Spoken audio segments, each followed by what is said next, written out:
ఇంత అంటే ఆల్రెడీ ఒక పేరెంట్ కేసు పెట్టింది వాళ్ళ బిడ్డ సిక్ అయ్యిందని, వాళ్ళకి తెలుసు, ఎంతోమంది పీడియాట్రిషియన్స్ రాశారు, నా అంత పట్టుబట్టలా కానీ రాశారు.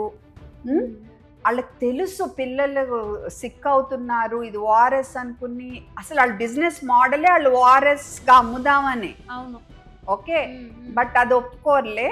సో బట్ అట్లీస్ట్ వాళ్ళకి తెలుసు ఇది ఓఆర్ఎస్గా తాగుతున్నారు, పిల్లలు నష్టపోతున్నారు అయినా బ్రాండ్ చేంజ్ స్టాక్ ఒప్పుకోలే.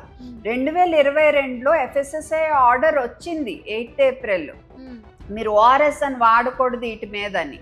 ఆ ఆర్డర్ కూడా మార్పించుకుని కింద this is not an ORS అని పెట్టి అమ్ముకునేట్టు వాళ్ళు ఆర్డర్ తెప్పించుకున్నారు మళ్ళా. అంటే మరి వాళ్ళు అంతా చేస్తున్నప్పుడు మరి ఒక తల్లిగా, ఒక పీడియాట్రిషియన్గా ఆ పిల్లలు పడే బాధ, లూజ్ మోషన్స్ అయినప్పుడు వాళ్ళు ఎంత సిక్ అవుతారు, వాళ్ళు చనిపోవచ్చు తొందరగా అని నాకు తెలిసి ఆ తల్లిదండ్రుల బాధ రోజు చూసే మనిషిని అయి ఉండి నేనేమీ చేయకపోతే నేను మనిషిని కాదు, నేను అందుకే వదలలేకపోయాను. అది నా నా నా మనస్సాక్షి ఒప్పుకోలేదు వదిలేయటానికి. చాలాసార్లు మా ఫ్యామిలీ వాళ్ళు ఎందుకు మనకి ఇంత స్ట్రెస్ అని అనేవారు, ప్లస్ నన్ను సపోర్టు చేసేవాళ్ళు. కొంచెం భయం ఉండేది, పెద్ద పెద్ద కార్పొరేట్స్ కదా, వాళ్ళు రూత్లెస్గా ఉంటారు, ఎగ్జాక్ట్లీ క్రూరంగా ఉంటారు అని.